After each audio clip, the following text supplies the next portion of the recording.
At the time of recording, it's about 11 p.m. This is actually my third take on this video. The first two didn't go too well. The first one, I got sort of sidetracked and had doubts. The second one, my dad came in while I'm recording. So this is attempt 3. I'm currently in my mom's office, which is actually just a room where she puts a lot of music stuff. In fact, oh, maybe not that way. Yeah, I have a piano. What? Guitarists can play piano. Come on. I mean, people have 2 electric guitars and no pianists. Have a pianist but only 1 guitar. Can't we do a 5-person one? I mean, we can't get rid of the lead guitar, bass, or drummer. But can't the pianist and rhythm guitarist work together? But anyways, time for the important thing. Tier lists are broken. So yeah, what do I mean my tier lists are broken? Well, I'm going to go over those 2 main issues first. First off, pretend right here we have the main 6 tiers of a standard tier list. S, A, B, C, D, and F. Each tier being at most 16.6, repeating 7% of the grade, with S being 100. My interpretations of each grade. S is the cream of the crop. A, not the absolute best, but still excellent. B, great to good, as in it's good but not the best, but great but not the absolute good. C, it was kind of good, as in it was mostly something I like, but not really great, to okay-ish. It's like I don't really hate it, but I do find it slightly kind of above average. That's neutral. D, like as in I'm neutral to it. I don't really care for it. It's kind of mediocre. It could be better, or two at the very worst. It's bad, but not the absolute worst. And then F tier means this is terrible. It's garbage. It's atrocious, and at the very worst, it's the absolute worst. There's nothing I like about it. This needs a complete rework, if it's possible. If not, then forget it. The whole thing's garbage. Just throw it in the trash can with an actual trash can right here. See? If E tier was included, then each thing would be worth 14 point. I forgot the number percent. But that's because there'd be 7 tiers instead of 6. But 7 is the prime number, so dividing won't really be easy.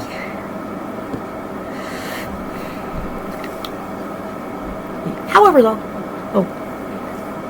if F means 0%, then wouldn't that be the bottom tier for every tier list? No. Because some delusional users happen to have tier lists that have G tier, H tier, I tier, even up to frickin' Z tier. It can have 8 to 26 tiers, when the lowest is F, meaning 0. So tiers G through R and T through Z would somehow be in the negatives. Of course, S is 100%, even though it's the 19th letter, and F is the 6th. Go figure.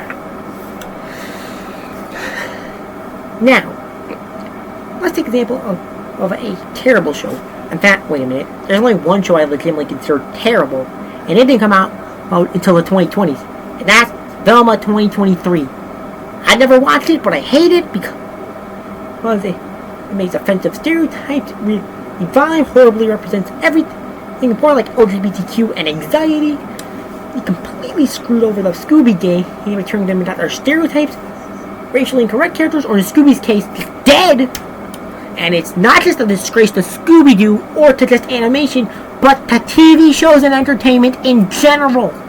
Seriously, what the hell were they thinking? this is going on a limb. At least Modern Family Guy still has some of the clever jokes that the old season did. And at least Teen Titans Go had some funny moments. And I actually grew up watching Teen Titans Go. Oh, hell.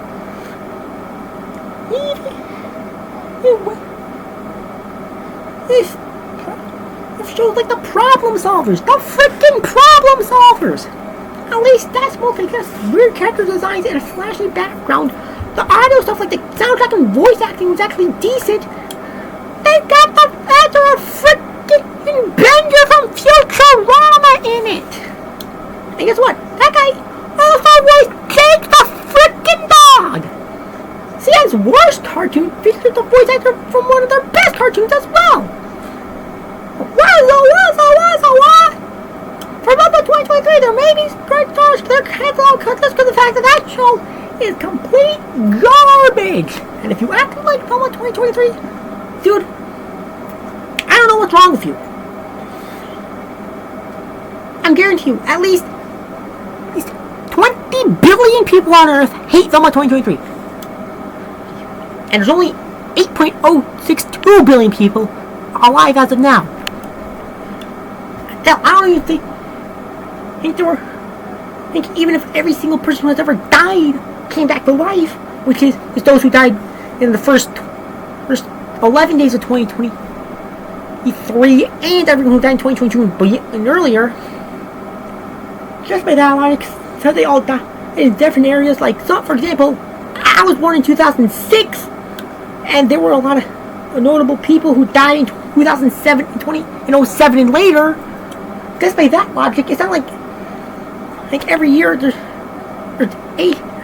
over 8 million people who aren't from alive this next year. Basically, it's going to take at least 100 years. There's basically got to be at least a whole different centuries. And no, I just don't. And then I physically mean it, like at least 100-year gap. Well, there are centennials. I have a controversial statement, but I'm not going to say it in this video. However, would it be right to give Velma 2023 a negative grade? No. My main issue is when you're taking a test in school, which I actually graduated, the lowest you can get is a 0, meaning you got all the questions wrong. Thereby, you can't get a negative grade. The only way you can actually possibly get a negative test grade is if you got a 0 on one test and wrong answers you got on different tests piled up on that. That's not only the teacher being a dick, but also just completely unreasonable and unrealistic. That would break the score system. It causes a paradox. It would open a vortex. Okay, the latter of those 3 statements is not necessarily true, but the first 2 are. They just don't work.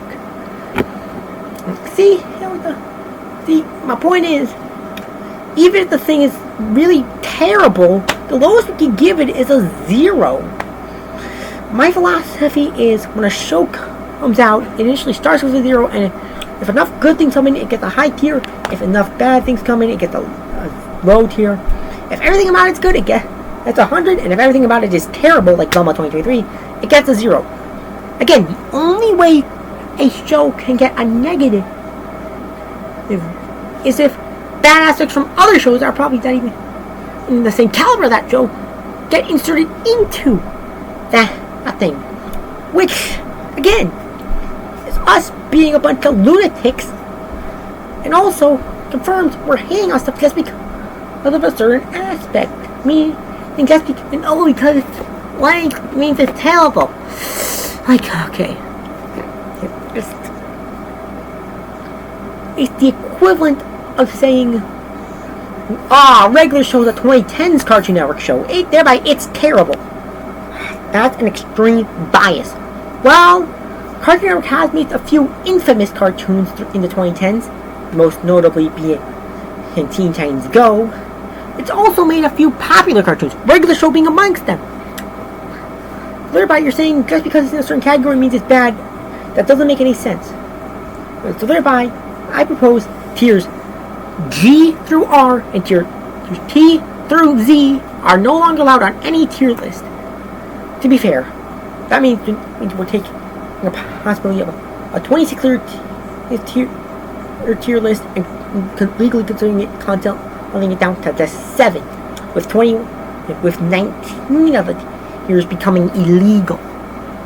To be fair, if it would be 27 tiers or more, then that'd just be breaking logic, as we'd be having to include new letters in the alphabet. Basically, if we're doing anything based on the letters of the alphabet, the most we can do is 26. If it's going to be 27 or more, forget it. You can't do it. It doesn't work. Or you'll have to.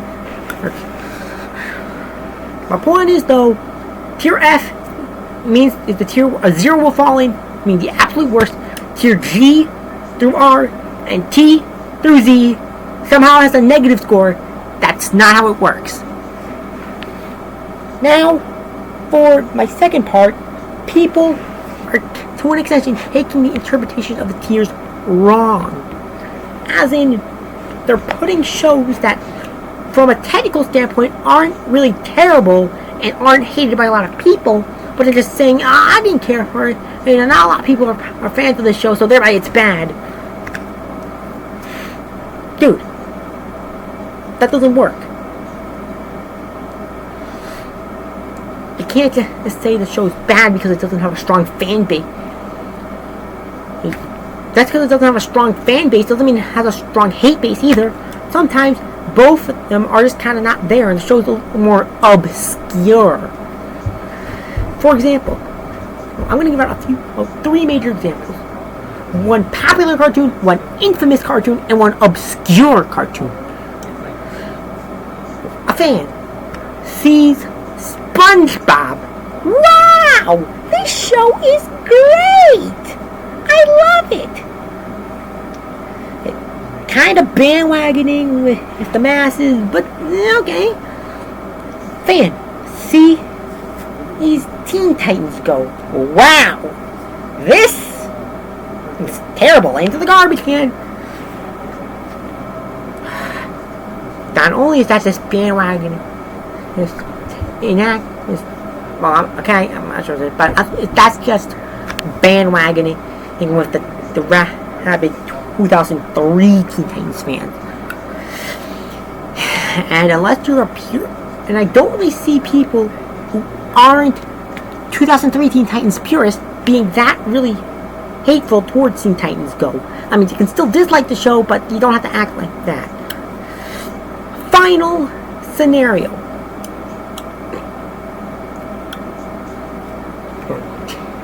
And this is going to be the obscure one. Hell, this is a show most of you guys don't even know. This is a show I didn't even know existed for a while until the 2020s.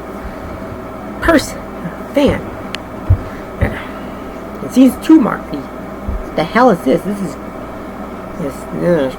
no one really likes it, so I guess it's bad. Dude, just because a lot of people like it doesn't mean it's an infamous show. But not only, you're just being judgmental, you're just hating on something that we have a lot of reason to hate it without even knowing anything.